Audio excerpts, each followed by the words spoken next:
Dulu ada seorang anak bernama Mesut Ozil. Dia lahir pada 15 Oktober 1988 di Gelsenkirchen, Jerman. Dia merupakan anak terakhir dari 4 bersaudara. Keluarganya merupakan imigran Turki yang mana pindah ke Jerman. Keluarganya bahkan perlu menjelajahi daratan dan lautan hanya demi dapat bermigrasi ke Jerman untuk kehidupan yang lebih baik. Dia hidup dalam keluarga yang miskin saat masih kecil. Hal ini tidak hanya karena kondisi keluarganya, namun juga kondisi Jerman yang mengalami PHK massal dan kondisi industri yang menurun hingga 70%. Orang tuanya kemudian kesulitan untuk mendapatkan pekerjaan dan harus berganti-ganti pekerjaan dengan gaji di bawah UMR demi mempertahankan keluarganya. Ozil pertama kali bermain sepak bola dalam salah satu taman bermain kecil dekat dengan rumahnya. Dia kemudian terobsesi menendang bola terus-menerus. Tidak hanya itu, dia belajar dari kakaknya mengenai dribble. Lalu dia kemudian sangat mencintai sepak bola, karena hal ini adalah satu-satunya hal yang bisa membuatnya bahagia dan terdistraksi dari kondisi keluarganya. Dia bahkan memeluk bola saat tidur. Dengan bantuan kakaknya, dia kemudian diajarkan dasar-dasar sepak bola dan teknik mengontrol bola pada usia muda. Ozil mengetahui bahwa kondisi lingkungannya tinggal tidak mungkin membuatnya dapat melangkah jauh untuk menggapai mimpinya sebagai pesepak bola profesional. Dia kemudian menjalaninya sebagai hobi. Di dekat rumahnya, salah satu tempat yang dapat digunakan oleh para anak imigran untuk bermain sepak bola adalah Monkey Cage. Dia kemudian terus bermain dan berlatih di tempat tersebut. Bakatnya bermain bola, terutama skill passingnya, mulai terlihat di sini. Seiring bertambahnya usia, dia kemudian mulai bermain dalam berbagai ajang kompetisi.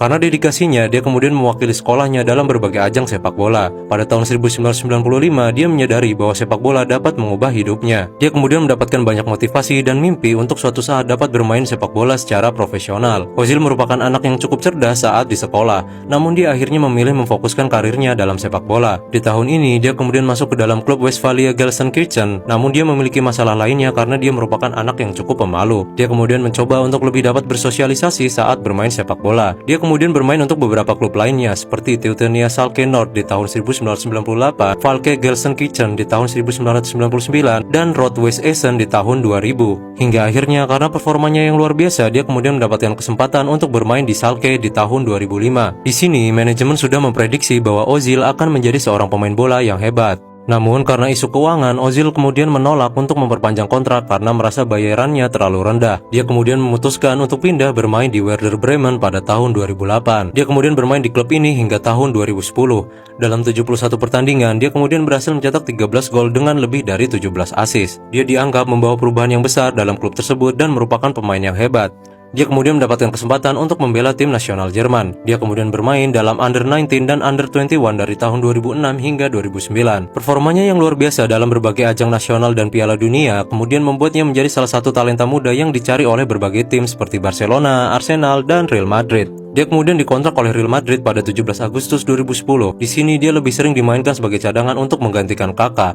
Namun karena kondisi cedera dan praoperasi dari kakak, Ozil kemudian mendapatkan kesempatan untuk menjadi starter. Dia kemudian mengakhiri musim dengan 25 assist yang merupakan jumlah yang sangat fantastis untuk pemain baru dalam kompetisi Eropa kala itu. Dia kemudian mendapatkan pujian dari rekan tim, media, hingga para fans. Ozil kemudian bermain hingga tahun 2013 di Real Madrid. Dan dalam 3 tahun tersebut, dia selalu berada dalam peringkat atas sebagai pemain dengan jumlah assist tertinggi. Dia kemudian dikontrak oleh Arsenal dengan biaya sekitar 50 juta euro selama 5 tahun. Nilai transfer ini membuatnya menjadi pemain termahal Jerman dalam sejarah. Madrid kemudian sempat menegosiasikan untuk membelinya kembali dalam waktu 48 jam jika Arsenal ingin menjualnya. Namun Ozil menolak dan berkata bahwa Arsene Wenger sangat menghormatinya di Arsenal, dan bahkan jika dia ditransfer secara gratis, dia akan tetap menerimanya. Ronaldo dan fans Madrid kemudian cukup kecewa dengan pernyataan ini. Ronaldo kemudian mengatakan bahwa Ozil adalah salah satu pemain yang sangat mengerti pergerakannya dan mengumpannya di saat yang tepat untuk mencetak gol. Tentu saja Ronaldo sangat sedih dan marah jika dia tidak dapat kembali. Dia kemudian bermain untuk Arsenal hingga tahun 2021.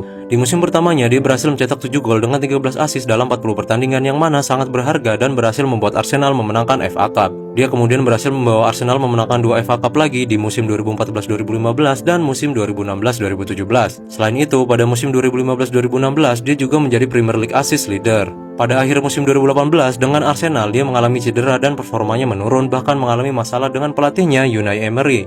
Dia kemudian memberitahukan keinginannya untuk pindah klub dan frustasi kepada pelatih dan timnya yang semakin membuatnya bermain lebih sedikit setelah pulih. Bahkan dia sangat sering dikecualikan dalam berbagai pertandingan dari tahun 2019 hingga 2021. Hal ini karena beberapa hal seperti kritik dan dukungannya terhadap kondisi Muslim di Uighur. 6 bulan sebelum kontraknya habis dengan Arsenal, kontraknya diterminasi secara prematur dan sebagai free agent dia memilih pergi ke Turki untuk bermain dalam klub Fenerbahce. Dia kemudian mengatakan bahwa dia sangat bahagia dan merasa bersemangat untuk memulai karir barunya di klub ini. Di musim pertamanya, dia kembali mengalami cedera, dan di musim keduanya dia mencetak 9 gol dan 2 assist dalam 26 pertandingan. Saat berada di sini, DC United juga sempat menawarinya untuk bergabung. Dia kemudian pindah ke Istanbul Başakşehir pada 14 Juli 2022 sehari setelah kontraknya selesai dengan Fenerbahce. Kecerdasan otaknya dalam memainkan dan mengumpan bola serta penggunaan kaki kirinya yang luar biasa membuatnya ditakuti oleh pemain bertahan lawan. Dia telah berhasil mengubah nasibnya dari keluarga imigran yang miskin menjadi pemain imigran sepak bola pertama yang menjadi pemain profesional dalam kancah internasional dari Jerman. Dia kemudian dijuluki sebagai King Assist karena umpanannya yang indah serta di luar nalar dan performanya yang sangat luar biasa,